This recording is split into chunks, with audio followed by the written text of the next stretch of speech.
Bonjour à tous et bienvenue dans cette nouvelle vidéo. Je suis Maïlen Ripoche, coach en connaissance de soi et gestion du stress par la pleine conscience et auteur du blog et de la chaîne YouTube Les Guerriers Pacifiques. J'avais envie de faire cette vidéo pour répondre à plusieurs personnes qui m'ont posé plusieurs fois la même question. Donc je me suis dit qu'il fallait peut-être que j'y réponde en vidéo. Comme ça je fais 10 pierres d'un coup, comme on dit.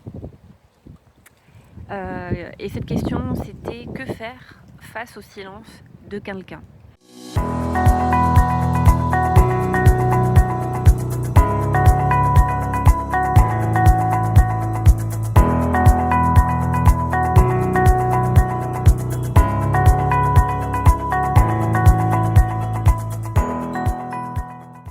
Alors c'est une question générale parce que pour répondre de manière précise, il faudrait que j'ai un contexte précis et je ne peux pas prendre le temps de répondre à chaque demande. En fait, ça, je le travaille en coaching individuel, mais je vais quand même essayer d'y répondre le plus précisément possible.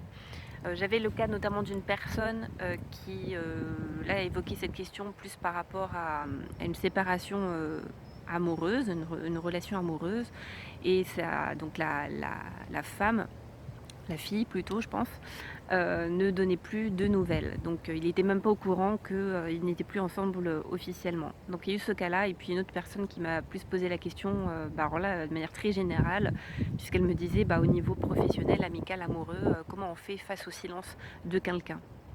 Donc alors, plusieurs choses. Déjà, et là pareil, ça adapté en fonction de votre contexte et de votre situation, mais face au silence de quelqu'un, c'est sûr, on ne peut pas forcer la personne à nous répondre ou à nous parler. Par contre, ce qu'on peut faire dans un premier temps, c'est de nous dire ce que ça nous fait à nous, ce silence. Et donc on peut tout simplement dire à la personne ou lui écrire que ce silence nous mettrait mal à l'aise ou nous met dans l'incompréhension totale, et qu'on aimerait avoir des explications pour au moins pouvoir nous expliquer s'il y a eu un malentendu, ou pouvoir nous excuser si on a blessé la personne.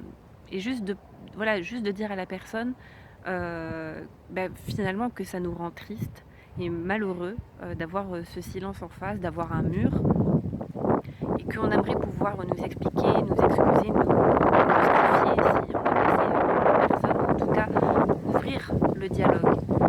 Donc ce qu'on peut faire de notre côté, c'est vraiment dire voilà ce que ça vient toucher en nous et comment ça nous affecte, ce silence. Donc nous, on peut exprimer ce que ce silence nous fait, et puis éventuellement faire une demande à la personne en disant voilà, est-ce que tu serais ok pour me répondre ou pour m'expliquer pourquoi tu me fais la tête depuis tant de jours, tant de semaines, tant de mois, tant d'années? Pourquoi ce silence? Parce que je ne comprends pas. Et voilà, et puis voir si la personne ensuite répond. Il y a des chances qu'elle ne le fasse pas.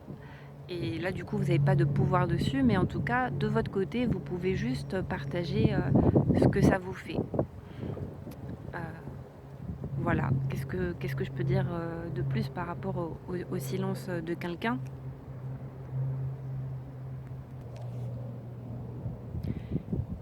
Et puis si la personne ne nous répond toujours pas, et bien dans ce cas-là, il n'y a pas grand-chose à faire à part accueillir notre déception et notre tristesse. Et du coup, d'accepter, et ça je sais que c'est difficile, mais d'accepter le silence de quelqu'un, même s'il est douloureux, de l'accepter tout simplement, et si c'est possible, et je pense que la plupart du temps ça l'est, de passer notre chemin.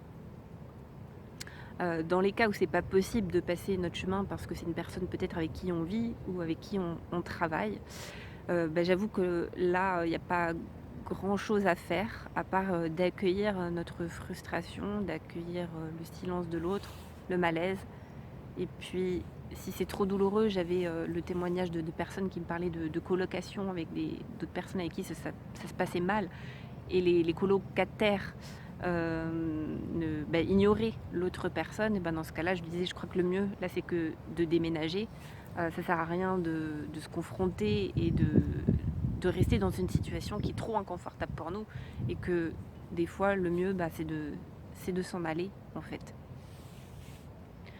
Voilà, donc peut-être que ce que je vais dire, peut-être que ça va vous décevoir, peut-être que ça va vous soulager, je ne sais pas, vous pouvez peut-être me le dire en commentaire. J'ai pas vraiment de réponse miracle par rapport à ça.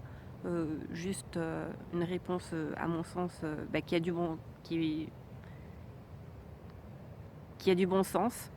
Donc pour résumer ma réponse, eh bien, face au silence, il y a déjà dans un premier temps exprimer ce que ça nous fait, demander à la personne de pouvoir éventuellement ouvrir le dialogue pour pouvoir se justifier ou s'excuser ou s'expliquer. Et dans le cas où le silence perdure, eh bien, on a deux solutions. Soit on a la possibilité de partir, et dans ce cas-là, je crois que c'est le mieux. Et dans la possibilité où on ne peut pas partir, eh bien, c'est peut-être de juste laisser le temps au temps et d'attendre le moment propice pour que le dialogue puisse s'installer à nouveau. En tout cas, voilà, j'espère que ça vous apportera une réponse provisoire. Voilà, je vous souhaite une bonne journée. Donc qui s'est fait larguer sans le savoir. Il s'en est aperçu après coup que, enfin c'est pas drôle, je suis désolée. Pardon, je recommence.